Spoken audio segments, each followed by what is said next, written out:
រឿងសុំទោសខ្ញុំឆ្លាតតែអញ្ចឹង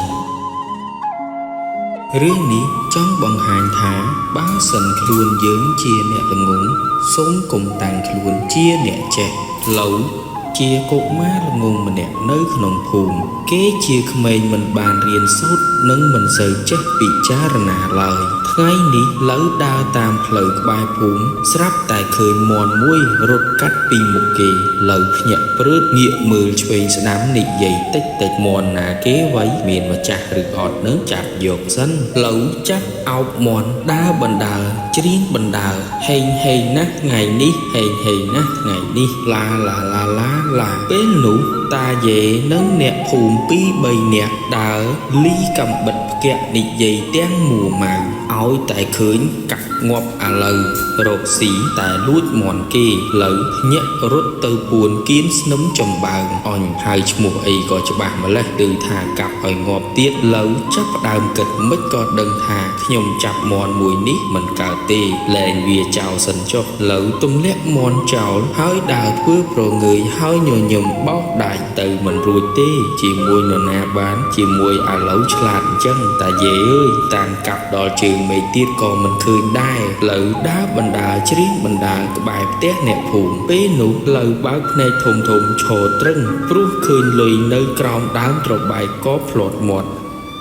យីអើណាគេយកលុយមកទុកក្រោមដើមត្របែកនេះណយកឬអត់ឡូវលូកដៃរើសយ៉ាងរហ័សរួចនិយាយថាអ៊ុយហេងទៀតហើយយកសិនតែនេះជាលុយមីងភេទេដឹងទេមិនកើតទេក្រែងមីងភេចង់ប្រើល្បិចដាក់លុយចោលហើយចាំចាប់កំហុសខ្ញុំទេដឹងឡូវសេចក្ដីគិតមែនហើយត្រូវតែទុកវិញវីវចាញ់ល្បិចមីងភេនាំឲ្យខូចឈ្មោះខ្ញុំជាអ្នកឆ្លាតគិតដូច្នេះហើយឡូវទុកលុយកន្លែងដើមវិញហើយដើរចេញធ្វើប្រងើយនរណាឆ្លាតដល់អាឡូវខ្ញុំនេះប្រើល្បិចប៉ុណ្ណាក៏ដឹងដែរមីងភេដើរមកដល់ក៏ភ្ញាក់ព្រឺទើបគាត់ស្រែកហៅឡូវអាឡូវមកវិញឯងជ្រុះលុយហើយឡូវគ្រាន់តែឮមីងភេហៅក៏រត់យ៉ាងលឿនមិនងាកក្រោយអត់ទេមីងខ្ញុំអត់ដឹងអីទេឡូវនិយាយតិចថាមីងភេលេងល្បិចស្អីទៀតហើយទៅមិនរួចទេកុំចង់មកដោនៅថ្ងៃមួយមានពិធីបុណ្យភូមិមានគេលេងល្បែងកំសាន្តជាច្រើនក្នុងនោះក៏មានប្រ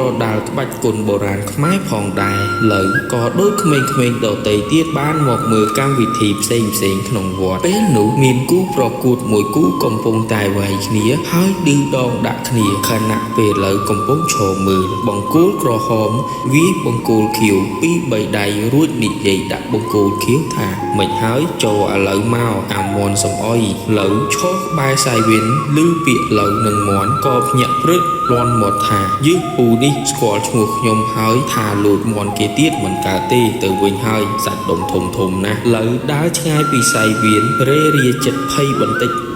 យីចង់វាយឲ្យខ្ញុំផងឆ្លាតមិនដល់ខ្ញុំទេពូអើយសំលេងអ្នកបណ្ដាលស្រែកឮតែអាឡូវធ្វើឲ្យឡូវទ្រាំពុំបានខឹងមួម៉ៅចាត់ការពូម្នាក់នោះសិនកុំឲ្យឆ្លើយពេកនិយាយរួចឡូវបានទាញចំពីមកៅស៊ូបាញ់ចំកីឡាករបង្គោលក្រហមតែមានត្រូវបង្គោលក្រហមឯណាបែរជាត្រូវគូតអញ្ញាកណ្ដាលទៅវិញឮសូរផាច់លោតជើង3ជើង4អូយឈឺណាស់នៅមិនបានទេខ្ញុំចង់ទៅផ្ទះឥឡូវនេះហើយឡូវគ្រាន់តែឮឈ្មោះខ្លួនភ័យណាស់រត់ទៅផ្ទះយ៉ាងលឿនចុំតាប៉ែនេះស្គាល់ឈ្មោះហើយស្គាល់ផ្ទះខ្ញុំទៀតនរណាឆ្លាតដល់ខ្ញុំនោះឬអញ្ចឹងឡើយសិនហៀឡូវដើរបណ្ដើររត់បណ្ដើរលុះដល់ទៀមកាហ្វេមានគេបញ្ចាំងវីដេអូឮសំឡេងតួអង្គក្នុងស្រេចរឿងស្រែកយើងឆេះផ្ទះឥឡូវហើយជួយផងឡូវភ្ញាក់ព្រឺតអញគេប្រកាសតាមទូរទស្សន៍ថាឆេះផ្ទះអញទេតើងាប់ហើយម៉ែនៅផ្ទះអ្នកឯងផងមិនកើតទេប្រញាប់ទៅសិនពេលទៅដល់ផ្ទះឡូវស្រែករកម្ដាយយ៉ាងស្លន់ស្លោគប់ជួនឃើញផ្សែងហុយចេញពីផ្ទះបាយក៏ស្រែកម៉ែអើយម៉ែខ្ទេចខ្ទីអស់ហើយមិនប្រយ័ត្នសោះអញ្ចឹងចុំផ្សែងហុយច្រើនណាស់បានស្អីបន្លត់ឡូវងេមងាមងាកឆ្វេងងាកស្ដាំទាញបានទឹកមួយធុងជះឈូតាមបង្អួចចុងក្រានបាយលើម្ដាយដែលកំពុងស្លឡូវបន្ទោសម្ដាយថាម៉ែមិនប្រយ័ត្នសោះនេះសំណាងហើយដែលខ្ញុំឆ្លាត ត់បានស្ដាប់គេនិយាយតាមទូរទស្សន៍ទាន់កុំអីឆេះផ្ទះខ្ទេចម្ដាយទៅទឹកខ្លួនជោគចំណែកឆ្នាំងសម្លក៏ទឹកចូលពេញឯងយ៉ាងម៉េចនឹងឥឡូវខូចសម្លខ្ទេចខ្ទីអស់ហើយបានអីហូបថ្ងៃនេះហើយឯងនឹងវាថៃខ្ញុំបានឮគេប្រកាសថាឆេះផ្ទះឥឡូវហើយខ្ញុំភ័យពេកក៏រត់មកជួយម៉ែនឹងណាម្ដាយថាឯងនេះល្ងងណាស់គេស្រែកក្នុងរឿងវីដេអូគេសោះនឹង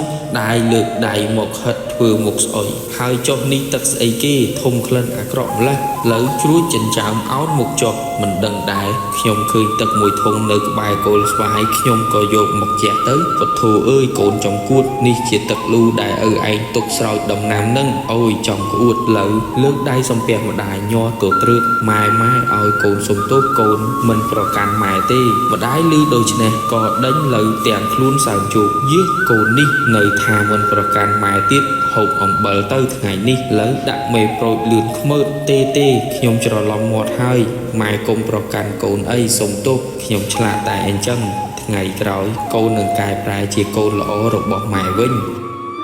ក្រោយមកលើខិតខំរៀនសូត្រចេះជួយធ្វើកិច្ចការផ្ទះធ្វើឲ្យពុកម៉ែសប្បាយចិត្តលែងមានកង្វល់ទៀតរឿងសុំទោសខ្ញុំឆ្លាតតែអញ្ចឹងចប់ដោយបរិបូរណ៍